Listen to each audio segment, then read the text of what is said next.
This is my 99 BMW R1150 GS and I've had it for a few years now. It's been my introduction into really understanding the workings of a motorcycle and I've enjoyed every bit of it. But just when I think I've ironed out all of the problems, another one shows up. So today I've brought the old GS into the barn to tackle the latest issue.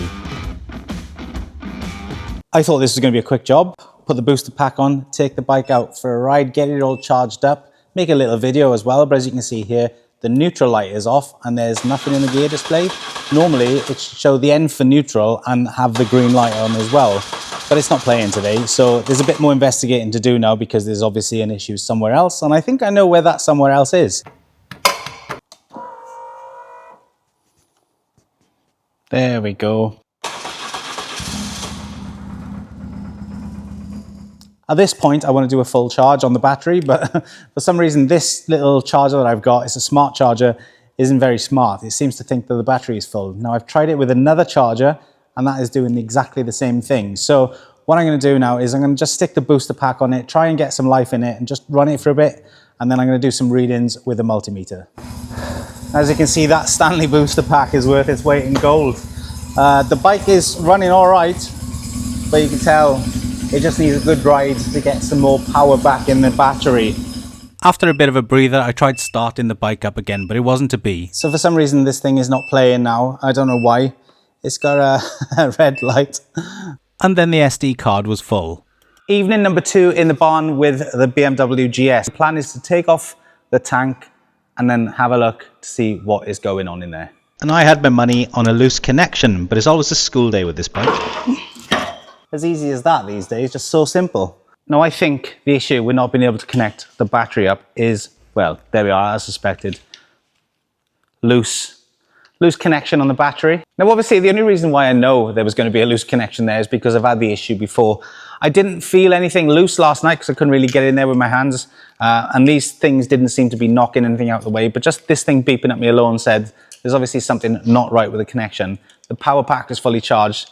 And you don't really need to connect this to anything. It just feeds off the battery, gives you some lights, and obviously gives you some beeping if something's not right. So I went home because the SD card filled up as well. Had a good night's sleep, came back, and here we are. So let's get this battery sorted and then the tank back on.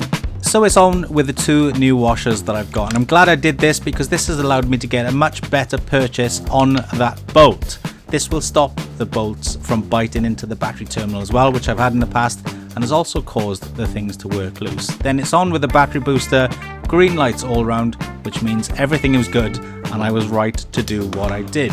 Next thing is to put the fuel tank back on, get everything connected, then make sure we got power and get the bike started again, hopefully. The neutral light has come back on and the gear indicator has come back on. And you can see down there, the side stand is still down. Now, one of the signs with this is when obviously the side stand's down, it's in neutral. When you turn the key, the tank should prime, but it wasn't doing that with the neutral light off and the gear indicator completely blank. So when I just connected everything up, I heard the fuel pump prime, and that obviously tells me then that that is working. But I guarantee you at some point, and I'm gonna run this until it happens, I'm going to start the bike up, let it run, and then it'll probably cut itself out at some point. But obviously I've got to get the bike started first. So let's do that now. Starts really nice when it's got a battery that's full, you know? So at the minute, it's running itself. The neutral light just flickered. That's something to do with this. So I'm going to take this off now. The light has gone dimmer, but it's running on its own, so that's a good thing.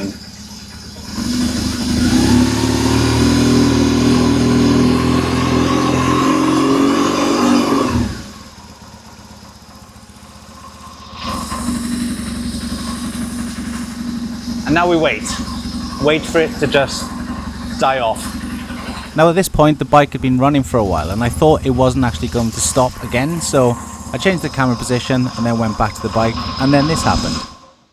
There we go. So as you can see, there's no neutral light there and no gear display either. It's completely gone off.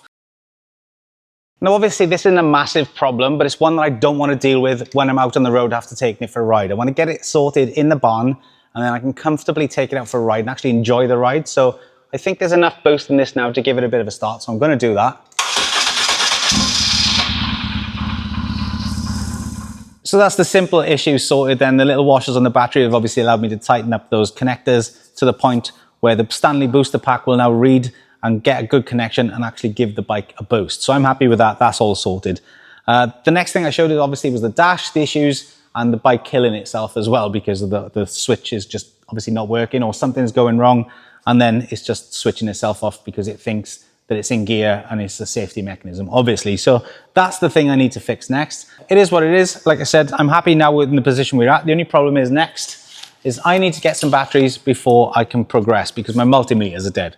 So I'll see you in a bit. Now, in order to use those multimeters, I needed a fully charged battery. So I got charger number 3 on the go because the other 2 were junk, and we got some life in the bad boy. So far I can see there's a green light, which is mega. So there we go. Fantastic. Now with the battery fully charged, I've checked the bike all over again and that switch is definitely done. So there's not like there's an electrical gremlin because the battery was low. It's fully charged now. So the only test I've got left to do is 3 little tests of the battery. I'm going to do it idle as it is, then with a key on but engine not running. Then I'm going to do it with a key on, engine running, but the bike revs to about 5,000 RPM. But the only issue with that is my rev counter stopped working. So it's going to be a best guess at this time. So I've got a couple of little things to fix with this bike. It is the gift that keeps on giving. So let's just get on with the test. First check, with the bike off, I'm checking the resting voltage. And for a fully charged battery, it should read between 12.6 and 12.8 volts. Mine showed 12.53. So next up then, I'm checking with the ignition on, checking the voltage under key on load. It should stay close to the resting voltage. I got 12.13. And finally, with the bike running and rev to about 5,000 RPM, I checked the charging voltage, which should sit between 13.5 and 15 volts. We had a 13.83 then, just pretty much holding as I was revving it. So we'll go with that for now. Now, I'm not too concerned about those readings. They are something that future Mal can deal with because I'm just happy at the minute that it starts and runs. Present Mal needs to deal with that broken gear position switch and obviously a dodgy rev counter that just stopped working out of the blue. But that's going to bring this video to an end. If you could press the thumbs up button, press the hype button and subscribe if you're new here. I'll bring you another video soon.